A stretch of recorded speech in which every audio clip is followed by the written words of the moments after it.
মানুষ কই যায় রে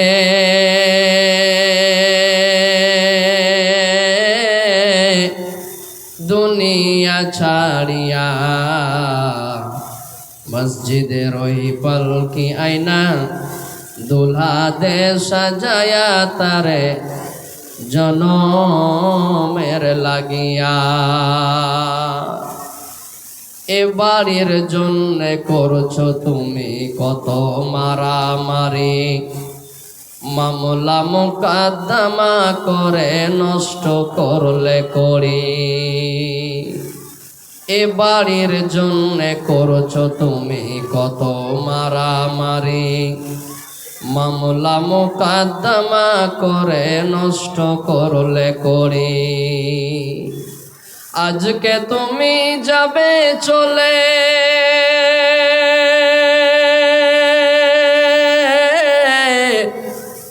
সব কিছু ছাড়িয়া, মসজিদের ওই পালকি আয়না দুলহা দে সাজায়া তারে জনমের লাগিয়া।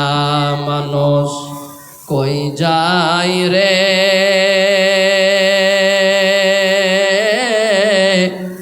দুনিয়া ছাড়িয়া,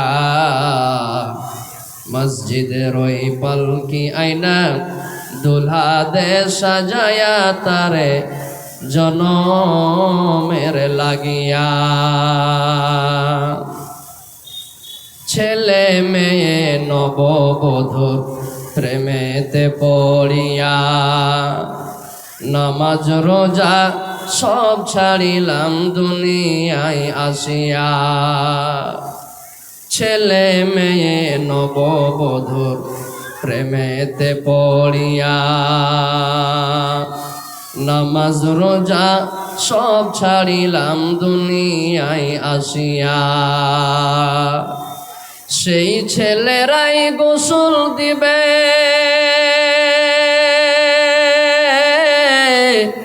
মশারি টাঙ্গায়া, মসজিদের ওই পালকি আয়না দুলহা দে সাজায়া তারে জনমের লাগিয়া। মানুষ কই যায় রে দুনিয়া ছাড়িয়া, মসজিদের ওই পালকি আয়না দুলহা দে সাজায়া তারে জনমের লাগিয়া।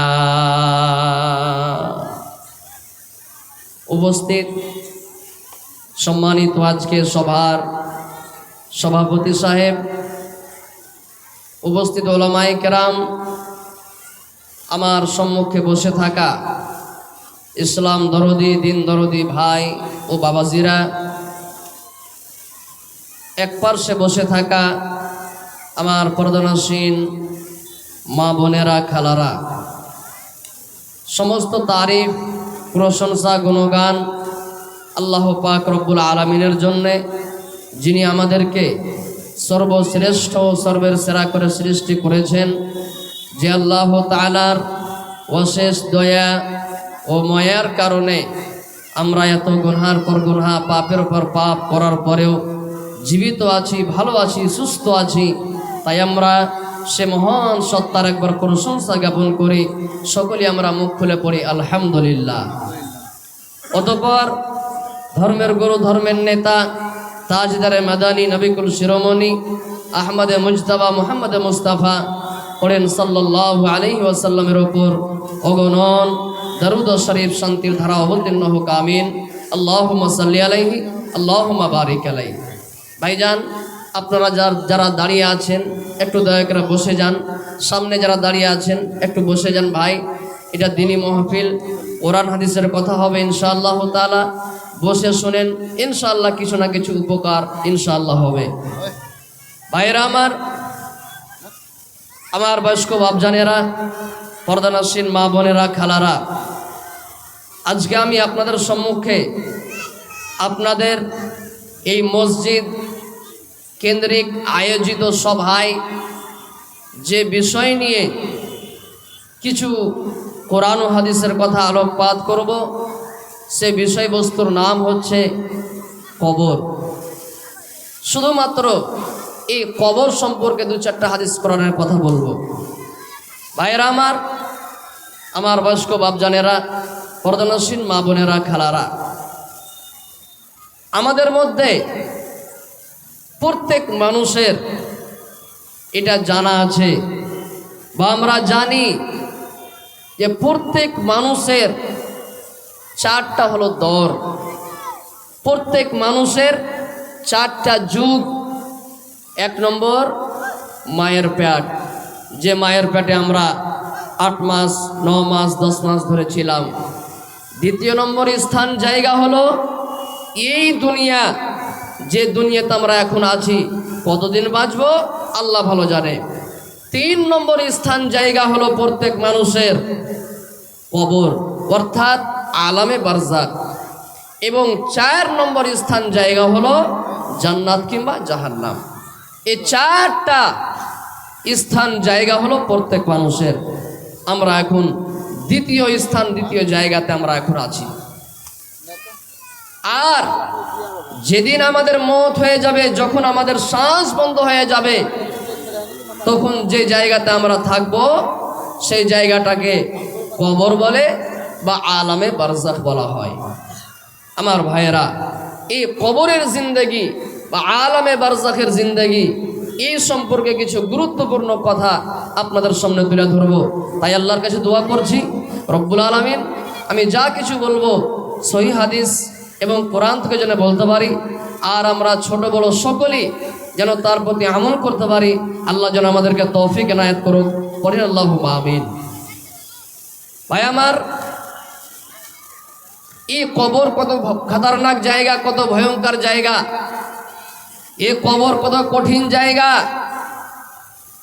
আর অনেক মানুষ এরকম এখনো আছে যারা কবরে আযাব সম্পর্কে বিশ্বাস করে না, যারা বলে আরে এগুলা মৌলভী স্যারকে বলার কাজ, বলছে বলুক গা, মরবো তখন ছড়ে গেলে শেষ হয়ে যাব। ভাই আমার, কবরের আযাব হলো সত্য, কবরের আযাব হলো সত্য। একটা হাদিস শুনেলেন, মুসনাদে আহমদের হাদিস। মা আয়েশা রাদিয়াল্লাহু তাআলা আনহার খিদমত করত একজন ইহুদি মহিলা, একজন ইহুদি মহিলা মা আয়েশা রাদিয়াল্লাহু তাআলা আনহার খিদমত করত। তো আয়েশা রাদিয়াল্লাহু তাআলা আনহা যখনই ওই ইহুদি মহিলার সঙ্গে কিছু ভালো ব্যবহার করতেন, তখন ওই ইহুদি মহিলাটা বলতেন যে আল্লাহ যেন তোমাকে কবরের শাস্তি থেকে হেফাজত করুক, আল্লাহ আপনাকে কবরের শাস্তি থেকে হেফাজত করুক। ওই ইহুদি মহিলাটা মা আয়েশাকে দোয়া দিতেন। আয়েশা রাদিয়াল্লাহু তাআলা আনহার কিন্তু এটা জানা ছিল না যে কবরে আযাব হয় কি হয় না। এবার কিছুক্ষণ পর আল্লাহ রসুল যখন বাড়িতে আসলেন, মা আয়েশা রাদিয়াল্লাহু তাআলা আনহা আল্লাহ রসুলকে প্রশ্ন করলেন, আল্লাহ রসুল এরকম ব্যাপার, আমাকে ইহুদি মহিলাটা যখন তখন বলে আল্লাহ যেন তোমাকে কবরে আযাব থেকে বাঁচায়। তখন আল্লাহ রসুলেরও জানা ছিল না যে কবরে আযাব হয় কি হয় না। আল্লাহ রসুল তখন বললেন, আয়েশা ইহুদিরা মিথ্যু, ইহুদিরা ঝুঠা, আবারকে কথা বিশ্বাস করিও না, কিয়ামতের আগে কোনো আযাব টাজাব হয় না। ভাইরা আমার, এই করে যখন কিছুদিন কেটে গেল, 5-7 দিন 10 দিন যখন কেটে গেল, রাস্তাতে মালিকের খুব ভিড় হয়েছে। আপনারা যে এলাকার আসুন দেখেন, আপনারা রাস্তাতে মানুষের খুব ভিড় হয়েছে, জাম লাগতে দিয়েন আপনারা। কিছুদিন যখন কেটে গেল, আল্লাহ রসুল হঠাৎ করে একদিন দিনের বেলায়, দুপুরের বেলায় বাড়ি থেকে বেরিয়ে গেলেন। ভাইয়েরা আমার, আমার বয়স্ক বাপ জানেরা, নওজওয়ান ভাইয়েরা, মায়েরা, আমার বোনেরা শোনেন, আল্লাহ রসুল দুপুর বেলাতে বাড়ি থেকে বেরিয়ে গেলেন, আর জোর গলাতে ডাক দিয়ে বললেন, আইয়ুহান নাস ইস্তাঈযু বিল্লাহি মিন আযাবিল কবরে।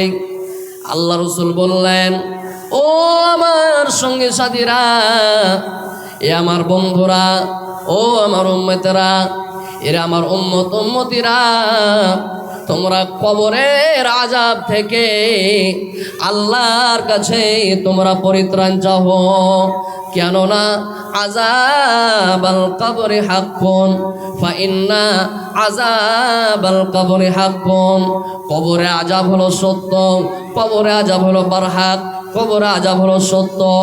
অতএব আমার সঙ্গে সাথীরা, আমার নওজোয়ান ভাইরা, আল্লাহ রাসূল বললেন, এ দুনিয়ার মানুষ, তোমরা কবরের আযাব থেকে আল্লাহর কাছে পরিত্রাণ চাও। সুবহানাল্লাহ। তাহলে প্রমাণ হয়ে গেল যে কবরে আযাব হয়, কবরের শাস্তি হয়। এবার একটু আগে বাড়েন।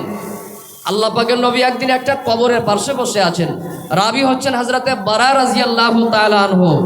কবরের পাশে বসে বসে কাঁদছেন। ভাইয়েরা আমার, বাপুরা আমার, মায়েরা আমার, খালারা শোনেন, আল্লাহ পাকের নবী কবরের পাশে বসে বসে কাঁদছেন, অঝর নয়নে কাঁদছেন, এত কান্না করছেন যে আল্লাহ রাসূলের এই চোখের পানি পড়ে পড়ে পড়ে পড়ে যেই জায়গাতে নবী আমার বসেছিলেন ওই জায়গাখানা ভিজে গিয়েছিল, জায়গাখানা ভিজে গেল।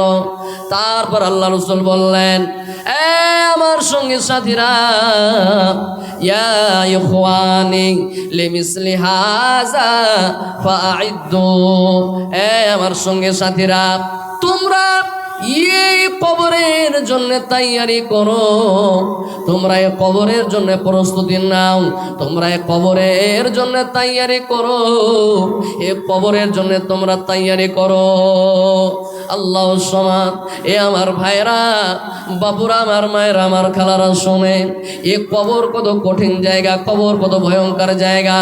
হযরতে উসমান রাদিয়াল্লাহু তাআলা আনহু, এত দামি সাহাবী, তৃতীয় খলিফা হযরতে উসমান রাদিয়াল্লাহু তাআলা আনহুর সামনে যখন জাহান্নামের আলোচনা হতো, উসমান রাদিয়াল্লাহু তাআলা আনহু কান্না করতেন না। কিয়ামত সম্পর্কে আলোচনা হতো, উসমান কান্না করতেন না। কিন্তু মুসলমান হযরত উসমান রাদিয়াল্লাহু তাআলা আনহুর সামনে যখন এই কবর সম্পর্কে আলোচনা হতো, হযরত উসমান যখন কবরের পাশে যেতেন, হযরত উসমান এত কান্না করতেন, এত কান্না করতেন, এত কান্না করতেন যে হযরত উসমান রাদিয়াল্লাহু তাআলা আনহুর কান্নার কারণে এ চোখের পানি বয়ে বয়ে বয়ে তার দাড়ি মুবারক পর্যন্ত ভিজে যেত। তার সঙ্গে সাথীরা প্রশ্ন করলেন, সাহাবায়ে কেরাম প্রশ্ন করলেন, উসমান, যখন তোমার সামনে জাহান্নামের আলোচনা হয় তুমি কান্না করো না, যখন তোমার সামনে যখন কিয়ামত সম্পর্কে আলোচনা হয় তোমার চোখে পানি দেখতে পাই না উসমান, কিন্তু যখন তোমার সামনে এই কবরের আলোচনা হয়, যখন তোমার সামনে কবর সম্পর্কে আলোচনা হয়, তোমার চোখে এত কেন পানি, এত কেন তুমি কান্না করো? হযরত উসমান বলেছিলেন, আমার সঙ্গে সাথীরা, ভালো করে তোমরা শুনে রেখো, আল্লাহ রাসূলের মুখে আমি বলতে শুনেছি, আল্লাহ রাসূল বলেছেন, ইন্নাল কবরা আউয়ালু মানজিলিন মিন মানাজিলিল আখিরাতি। আল্লাহ রাসূলের মুখে বলতে শুনেছি, এ কবর এমন একটা জায়গা, কবর এমন একটা দেশ, কবর এমন একটা মানজিল, কবর এমন একটা স্তর। এই কবরে যদি কোনো মানুষ পাস হয়ে যায়, এ কবর থেকে যদি কোনো মানুষ নাজাত পেয়ে যায়, তাহলে তার পরকালের যত স্তর আছে, যত ধাপ আছে, যত মানজিল আছে, সমস্ত মানজিলে, সমস্ত ধাপে, সমস্ত স্তরে সে ব্যক্তিটা পাস হয়ে যাবে। এই জন্য আমি উসমান এত বছর নয়নে কান্না করি। নারে তাকবীর, আল্লাহু আকবার। ভাই আমার, তাহলে এই কবর কত কঠিন জায়গা, এই কবর কত ভয়ঙ্কর জায়গা। হযরত উসমান রাদিয়াল্লাহু তাআলা আনহুর মতো এত দামি সাহাবী, এত দামি সাহাবী এই কবরের পাশে যেতেন, এত কান্না করতেন। শুধু তাই নয়, আল্লাহ রাসূল বলেছেন, ইয়াতবিউল মাইয়াতা সালাসাতুন আহলুহু ওয়া মালুহু ওয়া আমালুহু। আল্লাহ রাসূল বললেন, যখন কোনো মানুষের মৃত্যু হয়ে যায়, যখন কোনো মানুষের মত হয়ে যায়, আল্লাহ রাসূল বললেন ওই মাইয়াতের সঙ্গে, ওই মৃত ব্যক্তির সঙ্গে তিনখানা জিনিস যায়। কয়খানা? তিনখানা জিনিস যায়। যখন কোনো মাইয়াত হয়ে যায়, যখন কোনো মানুষের মৃত্যু হয়ে যায়, ওই মৃত্যু ব্যক্তির সঙ্গে তিনখানা জিনিস যায়। কি কি তিনখানা জিনিস? আল্লাহ রাসূল বললেন, আহলুহু, তার আহাল পরিবার যায়, তার গ্রামের লোক যায়, তার বংশের লোক যায়, তার খানদানের লোক যায়, তার বেটা ভাতিজারা যায়, এক কথায় তার আহাল পরিবার যায়। দুই নম্বরে আল্লাহ রাসূল বললেন, দুই নম্বরে ওয়া মালুহু, তার সঙ্গে তার মাল যায়। মাল মানে কি? আপনি দুনিয়াতে দোকান গাড়ির মালিক, এ মাল আপনার সঙ্গে যাবে না। দোকান বাড়ির মালিক, এ বাড়ি আপনার সঙ্গে যাবে না। 2 বিঘা জমির মালিক, এই জমি আপনার সঙ্গে যাবে না। মাল আপনার সঙ্গে যাবে। মাল মানে কি? ওরে সুবহানাল্লাহ, যেদিন আপনার মওত হয়ে যাবে, যেদিন আপনার মৃত্যু হয়ে যাবে, আপনার জন্য এই মসজিদ থেকে মরণ খাটকে নিয়ে হাজির করবে। এই মরণ খাট আপনার সঙ্গে যাবে, আপনার সঙ্গে এখন বিছানা যাবে, আপনার সঙ্গে এখন চাদর যাবে, আপনার সঙ্গে বিছানা যাবে। আল্লাহ রাসূল বললেন, এইগুলো হলো মাল, এই মাল আপনার সঙ্গে যাবে। এবং 3 নম্বর আল্লাহ রাসূল বললেন, ওয়া আমালুহু, এবং আপনার সঙ্গে আপনার আমল যাবে। দুনিয়াতে আপনি কি কি আমল করেছেন, এই আমল আপনার সঙ্গে যাবে। আল্লাহ রাসূল বললেন, এই তিনখানা তোমাদের সঙ্গে যাবে। অর্থাৎ মাইয়াতের সঙ্গে তিনখানা জিনিস যাবে, কিন্তু এই তিনখানা জিনিস আপনার সঙ্গে থাকবে না। আল্লাহ রাসূল বললেন, ফায়ারজিউ উসনানি, দুখানা জিনিস কিন্তু ঘুরে চলে আসবে। আল্লাহ রাসূল বললেন, দুখানা জিনিস ঘুরে চলে আসবে। কি কি দুখানা? আপনার সঙ্গে আপনার আহাল পরিবার গিয়েছিল, আপনার সঙ্গে আপনার বেটা ভাতিজা গিয়েছিল, এই আহাল পরিবার ঘুরে চলে আসবে। ও মালুহু, আপনার সঙ্গে এখন মরণ খাট গিয়েছিল, আপনার সঙ্গে এখন বিছানা গিয়েছিল, আপনার সঙ্গে এখন ক্যাথা গিয়েছিল, এই মাল গুলো ঘুরে চলে আসবে। আল্লাহ রাসূল বললেন, এই দুইখানা জিনিস ঘুরে চলে আসবে। ওয়ায়াবকা আমালুহু, আর তোমার সঙ্গে অর্থাৎ মাইয়াতের সঙ্গে তার আমল বাকি থেকে যাবে।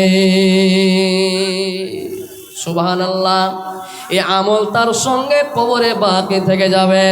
ভাইরা আমার, এ নওজোয়ান ভাইরা, এ বয়স্ক বাপজানেরা শোনেন, এ কবর এমন একটা জায়গা, এ কবর এমন একটা দেশ, কবর এমন একটা মানজিল, এ কবর এমন একটা জায়গা, এ কবরে আর আপনি টাকা দিয়ে মোকাবেলা করতে পারবেন না, আর আপনি দেহ দিয়ে মোকাবেলা করতে পারবেন না। এ কবরে যদি আপনাকে পাস করতে হয়, এ কবরে যদি আপনি পাস করতে চান, এই কবরে যদি আপনি মোকাবেলা করতে চান, একমাত্র ঈমান এবং আমল দিয়ে আপনাকে মোকাবেলা করতে হবে। ভাইরা আমার, আজকে দুনিয়াতে আপনি কোনো অন্যায় করে দিয়েছেন, কোনো জুলুম করে দিয়েছেন, আপনি কাউকে মার্ডার করে দিয়েছেন, আপনার উপরে কেস হয়ে গেল। ভাইরা আমার, আপনি দুনিয়াতে টাকাওয়ালা মানুষ, আপনি টাকা দিয়ে দিলেন, আপনার কেস ফাইল হয়ে গেল, আপনার উপরে আর কোনো জুলুম হবে না। আপনার দুনিয়াতে বংশের গরম আছে, এই বংশের গরম দেখে আপনি বেঁচে গেলেন। আজকে দুনিয়াতে আপনি টাকাওয়ালা মানুষ, আপনার দেহতে বল আছে, কাউরির উপরে জুলুম করার পরেও আপনার জান বেঁচে যাচ্ছে, মান সম্মান বেঁচে যাচ্ছে। আপনার দেহতে বল আছে বলে, আপনি পদে আছেন বলে, আপনার কাছে টাকা আছে বলে, আপনার কাছে সম্পত্তি আছে বলে। ভাইয়েরা আমার, কিন্তু কবর এমন একটা দেশ, কবর এমন একটা জায়গা, এই কবরে যদি আপনাকে মোকাবেলা করতে হয়, এ কবরে যদি আপনি পাস করতে চান, এ কবরে যদি আপনি পাস করতে চান, তাহলে একমাত্র আপনাকে আমল দিয়ে পাস করতে হবে। এই কবরে আর আপনি টাকা দিয়ে পাস করতে পারবেন না। এ কবরে আপনি দেহুর গরম দেখে আর আপনি মোকাবেলা করতে পারবেন না। এ কবরে আপনি বংশের গরম দেখে মোকাবেলা করতে পারবেন না। এ কবরে যদি আপনি মোকাবেলা করতে চান, একমাত্র ঈমান এবং আমল দিয়ে মোকাবেলা করতে হবে। নারে তাকবীর, সুবহানাল্লাহ। আমার ভাইরা, বাপুরা আমার, এ কবর তাহলে কত কঠিন জায়গা, এ কবর তাহলে কত ভয়ঙ্কর জায়গা। এবার মাইয়াতকে কবরে রেখে দেওয়া হলো, মাইয়াতকে কবরে রেখে দেওয়া হলো। গ্রামের লোক অপাস চলে এলো। আল্লাহ রাসূল বলছেন, ইন্নাল আবদা উজিয়া ফি কবরিহি ওয়া তাওয়াল্লা আনহু আসহাবুহু। আল্লাহ রাসূল বললেন, যে মাইয়াতকে, যখন কোনো মাইয়াতকে কবরের মধ্যে রেখে দেওয়া হয়, ওয়াতাওয়াল্লা আনহু আসহাবুহু, এবং তার সঙ্গে সাথীরা যখন বাড়ির দিকে রওনা হয়ে যায়, সুবহানাল্লাহ, যখন তার সঙ্গে সাথীরা বাড়ির দিকে রওনা হয়ে যায়, ওই মাইয়াতটা কবরে শুয়ে শুয়ে ওই সমস্ত বাড়ির দিকে যাওয়া লোকগুলির পায়ের জুতার কিন্তু আওয়াজ শুনতে পায়। আর মনে মনে বলে, আহারে, আমার সঙ্গে আমার ছেলে এসেছিল, আমাকে রেখে চলে গেল, আমার পোতা এসেছিল, আমাকে রেখে চলে গেল, আমার বেটা এসেছিল, আমাকে রেখে চলে গেল। মন খারাপ চাইবে আমিও তার সঙ্গে চলে যাব। কিন্তু বন্ধুরে আমার, ওই কবরে আর আপনি উঠে আসতে পারবেন না, কারণ সেটা হলো পরকাল। সেখানকার দেখাশোনা, দেখভাল করা, রক্ষণাবেক্ষণ সব জিনিস আল্লাহ দিয়েছেন ফেরেশতাদের হাতে। এবার গ্রামের মানুষ যখন রওনা হয়ে গেল, গ্রামের মানুষ যখন চলে গেল, এবার আপনার কাছে অর্থাৎ মাইয়াদের কাছে আতাহু মালাকানি ফায়ুকাইদানিহি। আল্লাহ রাসূল বললেন, গ্রামের মানুষ যখন চলে যাবে তার কাছে দুটা ফেরেশতা আসবে। আতাহু মালাকান, দুটা ফেরেশতা আসবে। ফায়ুকাইদানিহি, তাকে উঠিয়ে বসিয়ে দিবে, তাকে উঠিয়ে বসিয়ে দিবে। ফায়াকুলান, এবং ওই দুটা ফেরেশতা এবার সওয়াল চালু করে দিবে, প্রশ্ন শুরু করে দিবে। ভাইরা আমার, আজকে যদি আমি আপনাকে বলি, আপনি যদি আমাকে বলেন, ভাই আপনি আরবিতে কথা বলেন, আপনি আমার সঙ্গে আরবিতে কথা বলেন, আমি আপনার সঙ্গে আরবিতে কথা বলতে পারবো না, আপনি আমার সঙ্গে আরবিতে কথা বলতে পারবেন না। সুবহানাল্লাহ। কিন্তু কবর এমন একটা জায়গা, কবর এমন একটা দেশ, কবর এমন একটা মঞ্জিল। বন্ধুরে আমার, কবর এমন একটা মঞ্জিল, এ কবরে সমস্ত মানুষ কিন্তু আরবিতে কথা বলবে। আমরা বাংলা ভাষী আরবিতে কথা বলবো, যারা উর্দু ভাষী ওরাও আরবিতে কথা বলবে, যারা চাইনিজ ভাষী তারাও আরবিতে কথা বলবে, যারা নেপালি ভাষী ওরাও আরবিতে কথা বলবে। এ কবর এমন একটা জায়গা, কবর এমন একটা দেশ, যে কবরের সমস্ত মানুষ আরবিতে কথা বলবে। তিনটা প্রশ্ন হবে, আমি 2 মিনিটের ভিতরে এই তিনটা প্রশ্ন আপনাদেরকে শুনিয়ে দিয়ে আমি নিজের বক্তব্য আগিয়ে নিয়ে চলে যাচ্ছি। তিনটা প্রশ্ন করবে। কি কি তিনটা প্রশ্ন? আল্লাহ রাসূল বলেছেন, মান রব্বুকা, মা দিনুকা, মান নাবিয়ুকা। এই তিনটা প্রশ্ন প্রত্যেক মাইয়াতকে করা হবে। এবার যদি মাইয়াতটা ঈমানদার হয়, যদি লোকটা নেককার হয়, যদি লোকটা সালেহ হয়, পট পট পট পট পট পট করে জবাব দিয়ে দিবে। আর যদি লোকটা বেঈমান হয়, ফাসিক হয়, ফাজির হয়, সে বলবে হা হা লাদনি, হা হা লাদনি, আমি জানি না, আমি জানি না, আমি জানি না রে, আমি জানি না, এগুলো প্রশ্নের জবাব আমি জানি না। ভাইরা আমার, যে মানুষেরা এ কবরের তিনটা প্রশ্নের জবাব দিয়ে দিবে, আল্লাহ সমাদ, আল্লাহ পাক রব্বুল আলামিন গায়বী আওয়াজ দিয়ে বলবেন, এ আমার ফেরেশতা, আমার বান্দাকে ছেড়ে দে রে, ছেড়ে দে, ছেড়ে দে, আর প্রশ্ন করিস না, আর প্রশ্ন করিস না। তার জন্য জান্নাতের বিছানা বিছিয়ে দেয়, তার কবরকে কোষাদা করে দেয়, তার কবরকে চওড়া করে দেয়। কত চওড়া করবে? তার চোখের নজর যত দূর পর্যন্ত দাব যাবে, অতখানি তার কবরকে কোষাদা করে দেওয়া হবে, চওড়া করে দেওয়া হবে। আর যদি লোকটা প্রশ্নের জবাব না দিতে পারে, সুবহানাল্লাহ, আল্লাহ পাক বলবেন, এ আমার ফেরেশতা,